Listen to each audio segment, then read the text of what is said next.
This is Kiran Bedi. We all know her. Super Cop, India's first woman IPS officer. Sitting next to her is her daughter, Saina Bedi. This clip from 2003 shows the mother and the daughter saying the best things about each other. I know end of the day, nothing bad can ever happen to me because my mother's there. She'll not let anything go wrong in my life. But behind the scenes, something else was brewing. Kiran Bedi was suspecting her daughter of running an unethical visa business with her former partner Gopal Suri, a married hotelier in central Delhi, who now runs a matchmaking company in South Delhi. Kiran Bedi referred to their business as human trafficking. She worried if Saina were to be investigated, the damage to her future would be irreparable. So, what did she do to stop them?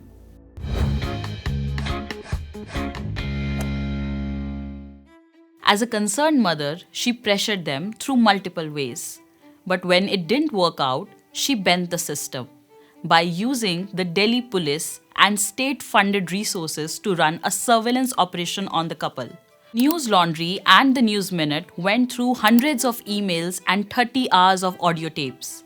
Earshot, a UK-based non-governmental organization that specializes in audio analysis, has examined one of these calls, and they believe the recording belongs to Saina and Gopal and is unedited and original. The material suggests that the couple was under surveillance for at least 4 months, between August to November 2003.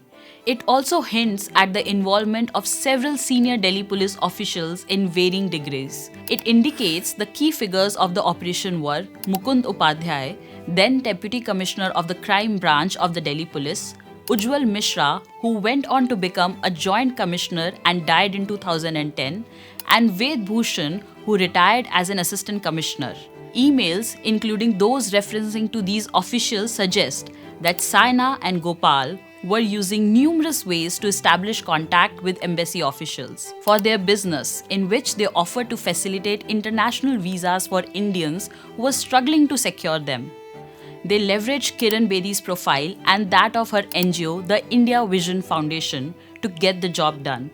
They planned kickbacks to embassy officials, and in some cases, Gopal even hypothesized using women to influence diplomats. But this operation took a different turn when Ved Bhushan stumbled onto a possible lead into the 2003 Swiss diplomat rape case. On 15th October 2003, an unknown assailant sexually assaulted the young diplomat in a moving car. The crime shook the national capital and led to one of the largest manhunts in the history of the Delhi police. A month after the assault, Ved wrote to Kiran Bedi, saying that an important discussion has taken place between Gopal Suri and his associate about the rape case. Suri also asked him whether there is any doubt on his associate. He also informed Bedi that the information was passed on to the Deputy Chief Commissioner in 2003. But Rajendra Singh, who was part of the special investigation team that was probing the case, told us that his team was never made aware of this lead. The case remains unsolved till date. After our investigation was published, Kiran Bedi has tried to justify the surveillance and defend her decision as those taken by a concerned mother. In a recent interview to the Times of India, Bedi, referring to the case, said, "I have no idea. I only asked the police to rescue my daughter and nothing more."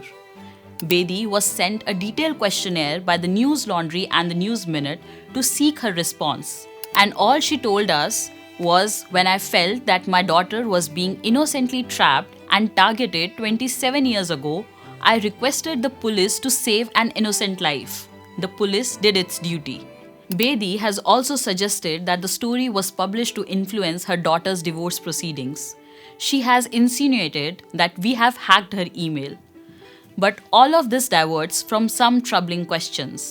First, if the surveillance was legitimate, then who authorized and recommended it? Second, was there an administrative order? And the most important, was the possible lead in the rape case covered up? This report is behind a paywall. Why? Because it's not easy for small newsrooms like Newslaundry and the News Minute to pull off such investigations. They are resource intensive and take months. And more importantly, we can do them because we do not take government or corporate advertisements. We have been able to get this far with your support, but we want to do more. If you like our work, then please subscribe to Newslaundry and the News Minute. You can use this QR code flashing on your screen or the link in the description and pay to keep news free.